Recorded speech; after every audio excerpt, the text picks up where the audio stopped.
Hello दोस्तों आज के इस वीडियो में हम लोग सॉल्व करने वाले हैं कक्षा 10 के गणित का जो प्रश्नावली है 3.2। ठीक है, अगर आपके पास नया वाला बुक है तो आपको 3.2 देखना है और पुराना वाला बुक है तो उसमें आपको 3.3 देखना है। ठीक है, तो ये चैप्टर तीसरा है 2 चर वाले रैखिक समीकरण युग्म। तो ये जो प्रश्नावली है 3.2 इसका पार्ट 2 है। ठीक है, पार्ट 1 हमने ऑलरेडी बता दिया था जिसमें हमने क्वेश्चन नंबर 1 और 2 को सॉल्व किया था, और इस प्रश्नावली में इस वीडियो में हम लोग प्रश्न संख्या 3 को सॉल्व करेंगे। ठीक है, तो इसमें भी आपके 5-6 क्वेश्चन है और ये जो क्वेश्चन है ये मोस्ट इंपॉर्टेंट क्वेश्चन है। ठीक है, इस प्रकार के प्रश्न आपको हमेशा एग्जाम में पूछे ही जाते हैं। ठीक है, तो देखिए यहाँ पर हमारा प्रश्न है कि निम्न समस्याओं में रैखिक समीकरण युग्म बनाइए और उनके हल प्रतिस्थापन विधि द्वारा ज्ञात कीजिए। ठीक है, तो चलिए क्वेश्चन को देखते हैं। तो यहाँ पर एक क्वेश्चन है हमारा कि दो संख्याओं का अंतर 26 है और एक संख्या दूसरी संख्या के 3 गुनी है, उन्हें ज्ञात कीजिए। ठीक है, प्रश्न एकदम आसान है, बस इसका तरीका पता होना चाहिए। देखिए, तो सबसे पहले हमें क्या करना होता है कि मानना पड़ता है। ठीक है, तो हम क्या करेंगे, मान लेंगे कि माना दो संख्या का अंतर 26 है। ठीक है, अब संख्या हमें पता ही नहीं कौन कौन सा दो संख्या, तो हम मान लेंगे। तो हमने माना कि पहली संख्या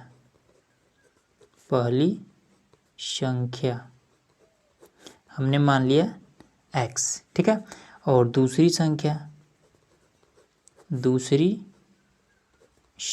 हमने मान लिया y। ठीक है, और उसके बाद से कह रहा है कि दो संख्याओं का जो अंतर है वो 26 है। जब अंतर पूछ दे तो समझिएगा कि इसका हमें क्या करना है, घटाना है। तो x माइनस का y, इसका आपका 26 का रहा है तो हमने 26 लिख दिया, समीकरण 1 इसको मान लेते हैं। ठीक है, अब इसके बाद से अगला स्टेप क्या करना है, कह रहा है कि एक संख्या दूसरी संख्या के 3 गुनी है। ठीक है, तो हमने आपको एक चीज़ बताया था कि अगर कहीं पर भी गुनी शब्द आ जाए तो समझ जाइए कि गुणा करना है। ठीक है, अब गुणा करना है तो किस में गुणा करना है, तो हमेशा छोटे वाले में ही गुणा करना है। इस तरीके का गुनी अगर कहीं पर भी दिख जा रहा है तो आपको यही समझना है कि गुणा करना है और हमेशा छोटे वाले में ही गुणा करना है। तो अब देखेंगे छोटा है कौन, तो कह रहा है एक संख्या दूसरी संख्या का 3 गुनी है। ठीक है, मतलब कि पहला वाला जो संख्या है वो 3 गुना है दूसरे वाले संख्या से। ये पहला वाला जो संख्या है ये 3 गुना है इस दूसरे वाले संख्या से, मतलब बड़ा ये वाला हुआ। ठीक है, तो गुणा हमें किस में करना है, इसमें y में करना है। तो हम लिख देंगे कि x बराबर में 3y, समीकरण आपको 2 मान लेना है। ठीक है, अब क्या करेंगे कि x का वैल्यू यहाँ पर हमें पता ही है तो यहाँ पर हम मान रख देंगे। तो रख देंगे 3y माइनस का y बराबर में आपका 26, तो घटा देंगे 2y बराबर में आपका 26 हो जाएगा। तो y बराबर में कितना हो जाएगा, ये इधर जाके भाग करने लगेगा तो y बराबर में आपका काटेंगे तो 13 हो जाएगा। ठीक है ना, इस तरीके से हो जाएगा। तो y का वैल्यू निकल गया, दूसरी संख्या हमारा 13 है, पहली संख्या क्या है तो इसको निकाल लेंगे। y का मान यहाँ पर रख देंगे या फिर यहाँ रख देंगे, यहाँ पर कहीं पर भी रख सकते हैं। तो x बराबर में 3 गुणे y का मान 13 है तो x बराबर में 39, यही चीज़ निकालना था और हमने निकाल लिया। आसान था एकदम से। अब देखिए यहाँ पर हमारे पास क्वेश्चन नंबर दूसरा है। ठीक है, तो देखिए इसमें क्या करें कि दो समपूरक कोणों में बड़ा कोण छोटे कोण से 18 डिग्री अधिक है, उन्हें ज्ञात कीजिए। ठीक है, तो देखिए समपूरक कोण क्या होता है कि जब दो कोणों का योग, ठीक है, दो कोणों को अगर जोड़े और उसका योग जो है वो आपका 180 डिग्री हो जाता है तो वो आपका होता है समपूरक कोण। ठीक है, तो हम क्या करेंगे, दो समपूरक कोण तो कितने कितने डिग्री का है ये चीज़ तो हमें मालूम नहीं है, बस ये चीज़ मालूम है वो संपूरक है, मतलब कि दोनों को अगर जोड़ते हैं तो 180 डिग्री हो जा रहा है, ये चीज़ हमें पता है। ठीक है, संपूरक है इसलिए। तो दोनों कितने कितने डिग्री का ये चीज़ तो हमें पता नहीं है, तो हम इसको मान लेते हैं। तो हमने माना कि पहला जो कोण है वो हमने मान लिया कि x डिग्री का है। ठीक है, और दूसरा जो कोण है वो हम मान लेते हैं कि y डिग्री का है। ठीक है, अब नियम क्या कहता है, संपूरक कोण तभी होगा जब इन दोनों कोणों को जोड़े और वो 180 डिग्री हो जाए, मतलब कि संपूरक कोण तब होगा जब x प्लस y करें और वो आपका 180 डिग्री हो जाए। ठीक है, इसी को हम समीकरण 1 मान लेंगे। ठीक है, मतलब कि दोनों को जब जोड़ेंगे, योग करेंगे तो बराबर 180 डिग्री हो जाएगा। ये चीज़ आपको करना पड़ेगा। उसके बाद से कह रहा है कि बड़ा जो कोण है छोटे कोण से 18 डिग्री अधिक है। ठीक है, तो इसमें से हमें ये चीज़ तो पता नहीं है कि कौन सा बड़ा है कौन छोटा है, तो हम किसी को भी मान सकते हैं। ठीक है, तो हम क्या करेंगे, यहाँ पर x + y है तो हम ऐसा ही मानेंगे कि x + y ही है। तो हम क्या करेंगे कि मान लेते हैं कि ये वाला हमारा दूसरा हमारा बड़ा है। ठीक है, तो लिख देंगे कि x बराबर में y + 18। ठीक है ना, कि बड़ा कोण छोटे कोण से 18 डिग्री अधिक है। तो यहाँ पर देखिए इस वाले से ये वाला 18 डिग्री अधिक है। अब हम क्या करेंगे, इसको हम इधर ला देंगे तो x ये वाला इधर आएगा तो माइनस का y बराबर में आपका 18 डिग्री। इसको हम समीकरण 2 मान लेंगे।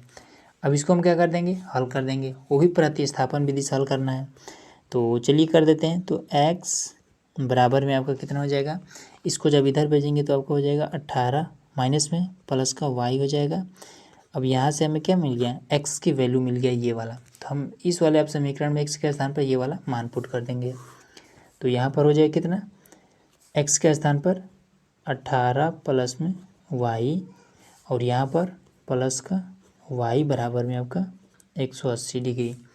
तो ये कितना हो जाएगा, इसको हम इधर भेजेंगे, इसको जोड़ देंगे तो 2y बराबर में आपका, अब इसमें से 18 घटेगा तो कितना हो जाएगा आपका, तो यहाँ पर आपका 162 हो जाएगा। तो y बराबर में 2 इधर चला जाएगा, 162/2 हो जाएगा। तो y बराबर में आपका हो जाएगा 81।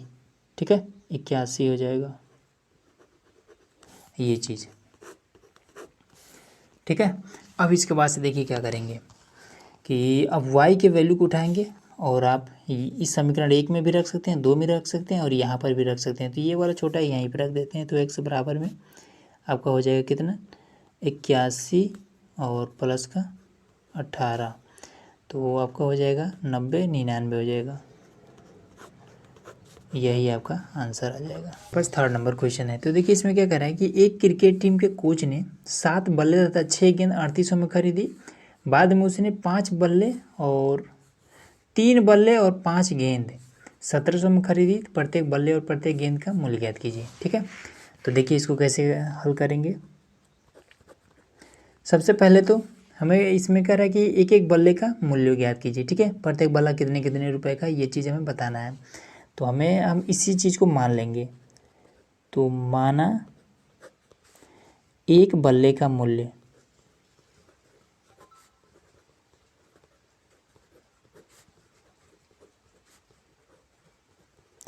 हम मान लेते हैं x। ठीक है, और एक गेंद का मूल्य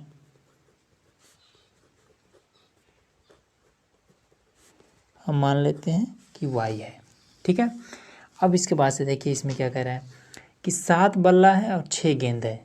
तो एक बल्ले का मूल्य अगर x रुपये है तो 7 बल्ले का मूल्य 7x। ठीक है, जैसे कि मान लीजिए कि एक कोई सामान है उसका मूल्य अगर 5 रुपये है तो 5 सामान का मूल्य कितना हो जाएगा, तो हम इसका गुणा कर देते हैं तो 25 आ जाता है। उसी प्रकार से ये वाला है। ठीक है, 7 बल्ले, एक बल्ले का मूल्य x रुपये तो 7 बल्ले का मूल्य 7x, गुणा कर देंगे तो ये आपका हो जाएगा 7x प्लस में 6y। ठीक है, गेंद वाले को y से गुणा कर देंगे, ये आपका आया है 3800 में, समीकरण 1।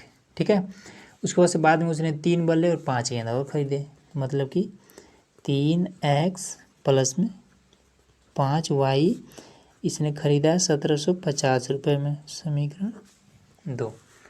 ठीक है, अब इसके बाद से देखिए हम क्या कर देंगे, इससे हमें प्रतिस्थापन भी हल करना है। तो किसी एक को हम हल करेंगे, तो इसको हम पहले सबसे इधर भेज देते हैं। तो 3x बराबर है आपका 1750 माइनस का आपका 5y। अब 3 को भी इधर भेज देंगे तो x बराबर हो जाएगा 1750 माइनस का 5y बटे में आपका 3 आ जाएगा। अब इस वाले वैल्यू को उठाएंगे और समीकरण 1 में, क्योंकि 2 को हमने हल किया, समीकरण 1 में x के स्थान पर रख देंगे क्योंकि x बराबर मिला है इतना। तो देखिए यहाँ और x के स्थान पर ये वाला 1750 माइनस का 5y बटे में आपका 3 और माइनस का 5y बराबर में आपका कितना हो जाएगा, ये वाला 3800। ठीक है, यहाँ पर प्लस का 6y है ना, तो प्लस का 6y लिखेंगे, ठीक है। सॉरी, हमने ये वाला नोट कर दिया था। अब इसके बाद से ये 3800 लिख देंगे, ठीक है। इसका इसमें गुणा कर देंगे तो ये आपका कितना हो जाएगा, 0, 7 5 35 का 5, 7 7 49, 3 52 का 2, 7 9 7 5 12, ठीक है। उसके बाद से फिर इसी से इसमें कर देंगे तो माइनस का 35y और बट्टे में 3 है, प्लस का 6y बराबर में आपका 3800, ठीक। अब इसका हम हर बराबर कर देंगे, ठीक है। 3 से ऊपर नीचे गुणा कर देंगे तो ये आपका 12,250 माइनस का 35y, 3 से इसमें गुणा करेंगे तो ये आपका हो जाएगा 18y, ठीक है। अब इस 3 को जैसे कि अब जब हर बराबर हो जाएगा तो बटे में इस तरीके से पूरा 3 लिखेंगे, बराबर में इस तरीके से हम 3800 लिखेंगे। अब 3 को उठा के इधर कर देंगे तो ये आपका कितना हो जाएगा, तो लिख देंगे कि एक बार फिर से कि 12,250 माइनस का, अब इसको हम घटा लेते हैं, ठीक है। तो 17 दूना 34, तो आपका आ जाएगा माइनस का 17y घटाएंगे तो। अब 3 से इसमें गुणा कर देंगे तो 0 0, 3 और 24 का 4 और 3 3 का 9, 2 11, ये इतना आ जाएगा। अब इसको भी इधर भेज देंगे तो माइनस का 17y बराबर में आपका, जब इसको घटाएंगे तो आपका आ जाएगा 11,400 में से माइनस करेंगे 12,250, तो आपका आ जाएगा माइनस का 17y बराबर में, जब इसको घटाएंगे तो आपका आ जाएगा 850, ठीक है। हमने ऑलरेडी घटा रखा था। अब इसको हम काट देंगे तो y बराबर में आपका कितना हो जाएगा, 850 बटे में आपका 17, 17 पच्चे 85, 5 बार में y बराबर में आपका 5 और ये वाला 0 बचा है तो ये चीज़ इतना आ जाएगा, ठीक है। तो अब चलिए y की वैल्यू को उठा करके यहाँ पुट कर देते हैं, x का मान निकल जाएगा।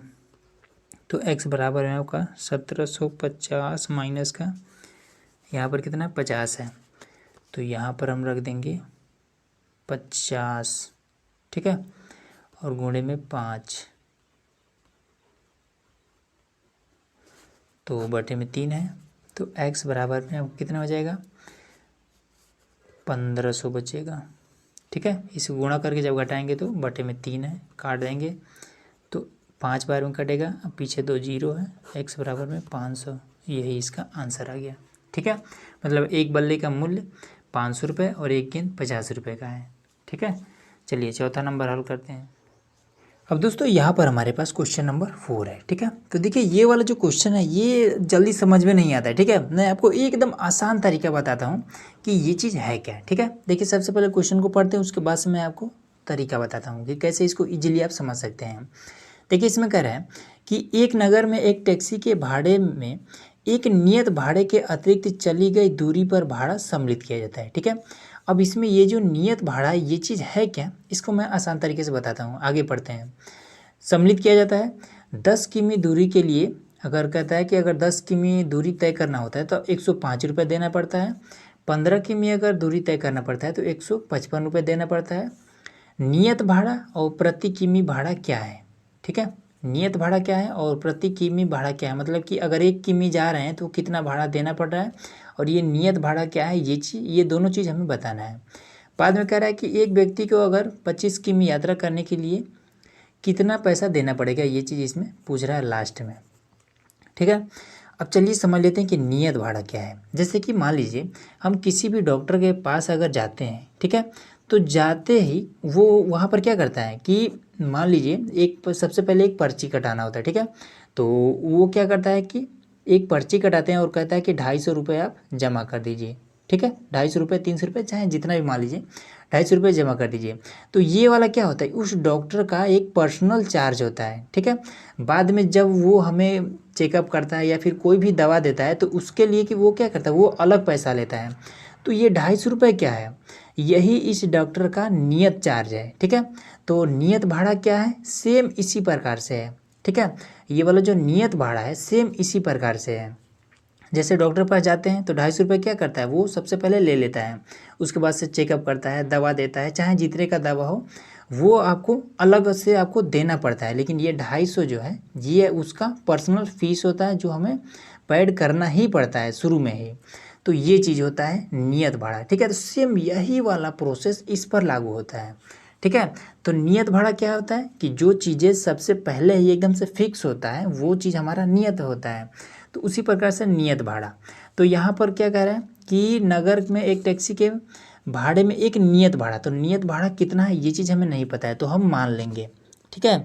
तो हमने क्या किया, मान लिया कि टैक्सी का नियत भाड़ा, ठीक है, टैक्सी का नियत भाड़ा कुछ भी नहीं मालूम है, हम यक्स मान लेते हैं, ठीक है।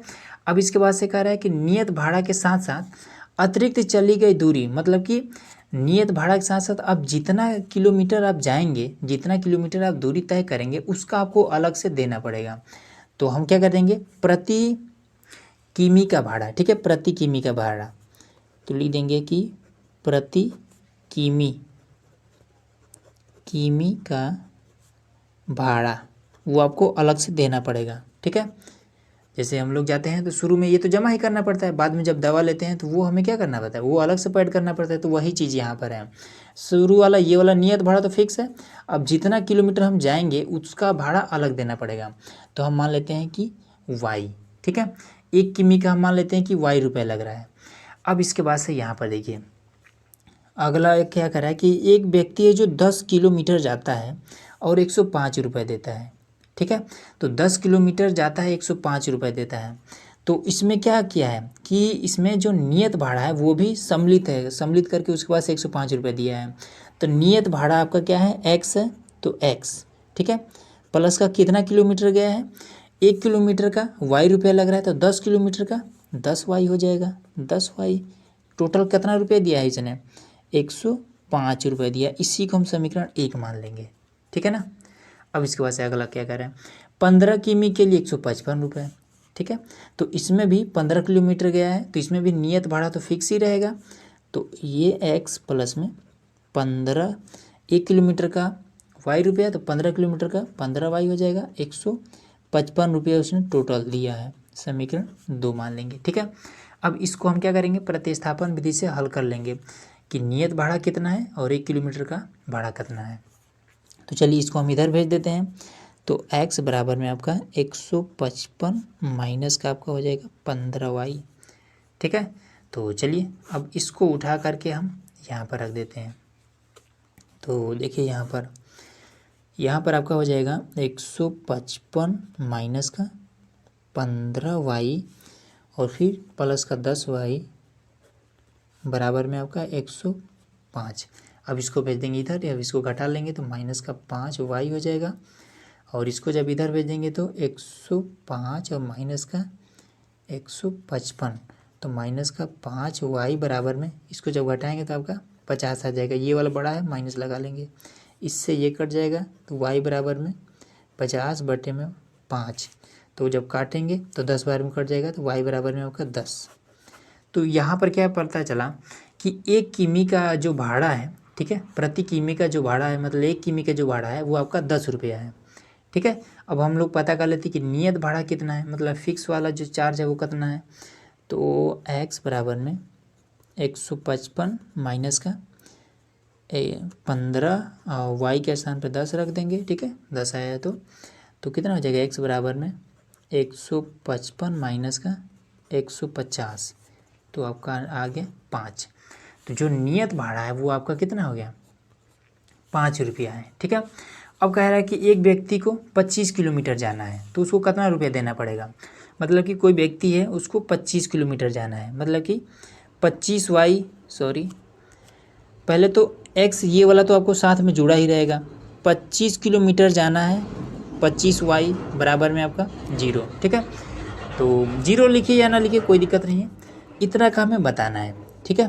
तो ये चीज़ नियत भाड़ा हमें मालूम चल गया 5 रुपया है, और 25 है तो यहाँ पर हम 25 लिखे, और यहाँ पर प्रति किमी का भाड़ा जो है 10 रुपया है, तो यहाँ पर 10, तो ये आपका कितना हो जाएगा, तो 250 और 5 255 रुपया देना पड़ेगा उसको जब 25 किलोमीटर वो दूरी तय करेगा, तो ठीक है, ये चीज़ हो गया। अब देखिए क्वेश्चन नंबर 5वां, ठीक है, इसमें देखिए क्या कह रहा है कि यदि किसी भिन्न के अंश और हर दोनों में 2 जोड़ दिया जाए तो वह 9/11 हो जाता है, और यदि अंश और हर दोनों में 3 जोड़ दिया जाए तो वह 5/6 हो जाता है। तो भिन्न ज्ञात कीजिए। ठीक है, एकदम आसान प्रश्न है। देखिए इसको कैसे करेंगे। सबसे पहले इसमें हमें क्या करना है, भिन्न बताना है। भिन्न कैसे होता है, भिन्न हमेशा बटे के रूप में होता है। तो हम क्या कर लेते हैं, अंश और हर कह रहा है, अंश और हर में आप सबसे पहले 2 जोड़ना है। तो हमें पता ही नहीं कि अंश कितना है हर कितना है, तो वही हम मान लेंगे। तो हम मान लेंगे कि माना जो अंश है हमारा वो हमारा है x, ठीक है, और जो हमारा हर है वो है हमारा y। ठीक है, तो भिन्न हमेशा कैसे रहता है, भिन्न हमेशा इसी तरीके से रहता है ना, p/q के रूप में, यही तो भिन्न होता है। तो x/y हो जाएगा। ठीक है, इस तरीके से हमारा भिन्न बन जाएगा। तो चलिए ये हमारा हो गया भिन्न कि x और बटे में y। ठीक है, तो शुरू में कह रहा है कि 2 जोड़ने पर वो 9/11 हो जाता है। तो चलिए दोनों में हम 2 जोड़ देते हैं, तो ये कितना हो जाएगा, 9/11 हो जाता है। अब हम तिरछा तिरछा इस तरीके से गुणा कर देंगे, बीच में जब बराबर होता है तो तिरछा तिरछा ही गुणा करते हैं।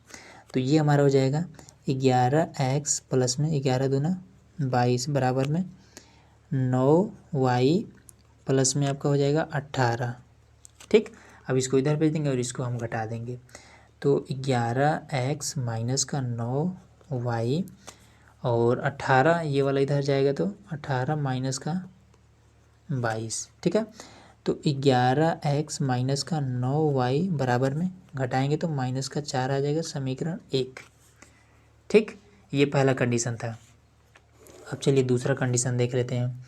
दूसरा क्या कह रहा है कि 3 जोड़ा जाए, 3 जोड़ा जाए तो 5/6 हो जाता है। इसी वाले क्या कहना, इसी वाले भिन्न में मतलब कि x और y में ही जब 3 जोड़ दिया जाए तो ये कितना हो जाता है, 5/6 हो जाता है। अब इसको हम तिरछा तिरछा फिर गुणा कर देंगे, तो 6x प्लस में 18 और फिर इसका जब इसमें करेंगे तो बराबर हो जाएगा 5y प्लस में 15। ठीक है, अब इसको हम इधर ला देंगे तो हो जाएगा 6x माइनस का 5y बराबर में आपका कितना हो जाएगा, ये आपका 15 माइनस का 18। तो 6x माइनस का 5y बराबर में जब इसको घटाएंगे तो माइनस का 3 हो जाएगा, समीकरण 2 हो गया ये। ठीक है, अब इसके बाद से क्या करेंगे, किसी एक को हल कर लेना। तो चलिए इसी को यहीं पर हल कर लेते हैं, हम इसको इधर भेज देते हैं। तो 11x बराबर में आपका माइनस का 4, ये वाला माइनस में तो प्लस का 9y हो जाएगा।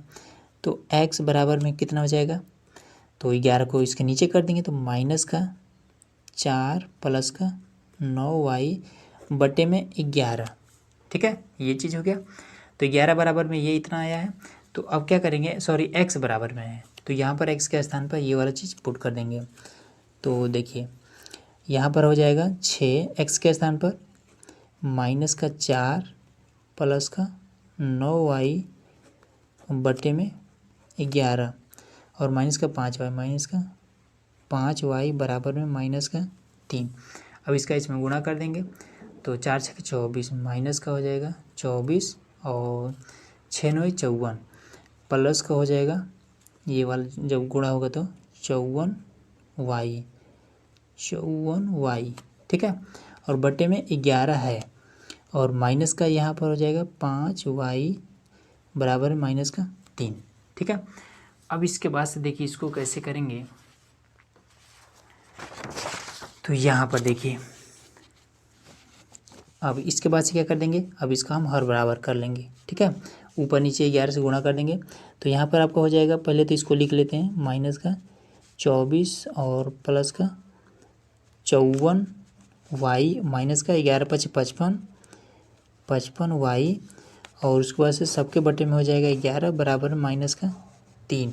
ठीक है, अब यहाँ पर ये इसको आगे हल करेंगे तो माइनस का हो जाएगा 24 और प्लस का 54y माइनस का 55y, 11 से इधर कर देंगे तो माइनस का हो जाएगा 33, ये चीज़। ठीक है, अब इसको हम घटा लेंगे तो 54 और 55 को जब घटाएंगे तो माइनस का वाई बचेगा। अब इसको जब इधर ले जाएंगे, ये भी माइनस में, ये भी माइनस में, इधर वाला ये चल जाएगा, तो आपका हो जाएगा कितना, घट जाएगा। तो 33 में से जब 24 को घटाएंगे तो कितना आपका हो जाएगा, 6 और 9 बचेगा, माइनस का 9 बचेगा, y बराबर में 9, ये चीज़। ठीक है, तो चलिए अब y के वैल्यू को उठा करके यहाँ पर रख देते हैं, तो आपका x का मान निकल जाएगा। तो x बराबर में -4 प्लस का 9 गुणे y का कितना है 9 बटे में आपका 11। तो x बराबर में 9 9 81, 81 में से 4 को जब घटाएंगे तो कितना हो जाएगा आपका 77, ठीक है, बटे में 11। तो x बराबर में 7, जब काटेंगे तो 11 7 77, यही आपका आंसर हो जाएगा। ठीक है, तो जो भिन्न बनेगा आपका कितना बचेगा, बनेगा x बटे में y ना, तो 7 बटे में 9, यही आपका आंसर आ गया। चलिए अब लास्ट क्वेश्चन देख लेते हैं।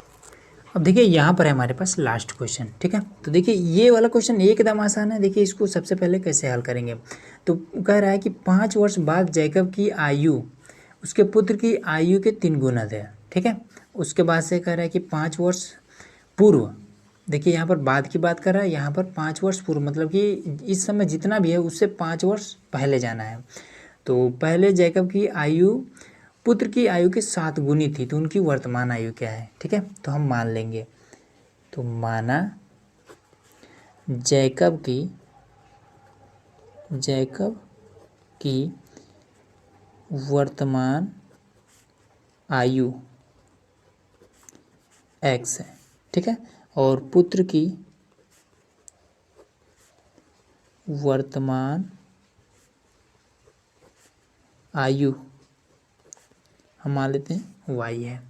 ठीक है, अब इसके बाद से जब देखिए कभी भी जब बाद की बात करें, ठीक है, वर्तमान में जो भी है उसके आगे जाना है 5 वर्ष बाद। ठीक है, तो जब बाद की बात करें तब हम प्लस करेंगे, तो ऐसे लिखेंगे कि x प्लस में 5 बराबर में y प्लस में 5। ठीक है, और उसके बाद से क्या कर रहा है कि बाद जैकब की आयु उसके पुत्र की आयु से 3 गुनी हो जाएगा। गुनी कभी भी आए तो छोटे वाले में इस वाले से गुणा कर देते हैं। ठीक है, 3 की बात कर रहे हैं तो 3 से हम जिसकी उम्र छोटी होगी उसमें हम गुणा कर देंगे, जो भी छोटा होगा। तो पुत्र का आयु हमेशा छोटा होगा, ठीक है, पिता के आयु से, तो इसलिए हम इसमें 3 से गुणा कर देंगे। तो ये हो जाएगा x प्लस में 5 बराबर में 3y प्लस में 3 5 15। ठीक है, इसको हम इधर भेज देंगे और इसको उधर भेज देंगे। तो x माइनस का 3y बराबर में, इसको जब इधर भेजेंगे तो आपका हो जाएगा 10, समीकरण 1 बन गया आपका।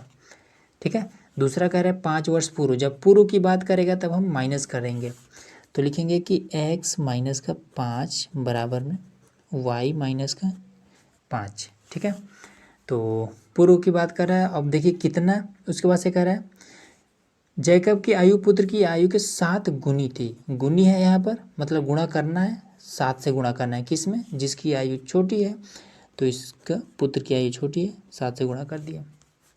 तो x माइनस का 5 यहाँ पर हो जाएगा 7y माइनस का 35। ठीक है, इसको इधर भेज देंगे तो x माइनस का 7y, अब ये वाला इधर चला जाएगा तो प्लस में हो जाएगा, तो माइनस का कितना हो जाएगा 30, समीकरण 2, ये चीज़। ठीक है, अब इसको हमें प्रतिस्थापन विधि से हल करना है, तो इसको हम इधर भेज देंगे, तो x बराबर में कितना हो जाएगा माइनस का 30 प्लस का 7y।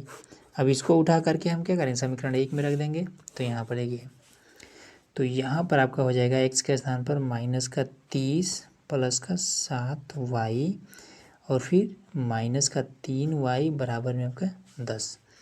अब इसको हम घटा देंगे तो 4y हो जाएगा।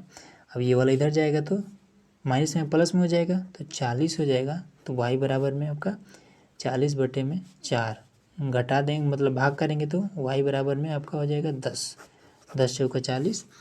अब इसके बाद से 10 को उठा करके यहाँ पे रख दीजिए, या फिर समीकरण 2 में या फिर 1 में कहीं पर भी रखिए, तो यहाँ पर रख दे रहे हैं। तो x बराबर में माइनस का 30 और फिर प्लस का 7 में 70। ठीक है, 10 रखेंगे तो तो आपका कितना हो जाएगा, x बराबर -30 प्लस का 70 बराबर है आपका 40। ठीक है, तो जैकब की जो आयु है 40 वर्ष है, पुत्र की आयु है वो 10 वर्ष है। बस यही आपका आंसर हो गया। तो इस तरीके से आपका ये पूरा प्रश्नावली समाप्त हो गया। तो चलिए मिलते हैं इसके अगले प्रश्नावली में। तो ये वीडियो आप लोग कैसा लगा कमेंट बॉक्स में जरूर बताइएगा। चैनल पर नए हैं तो सब्सक्राइब जरूर करिएगा।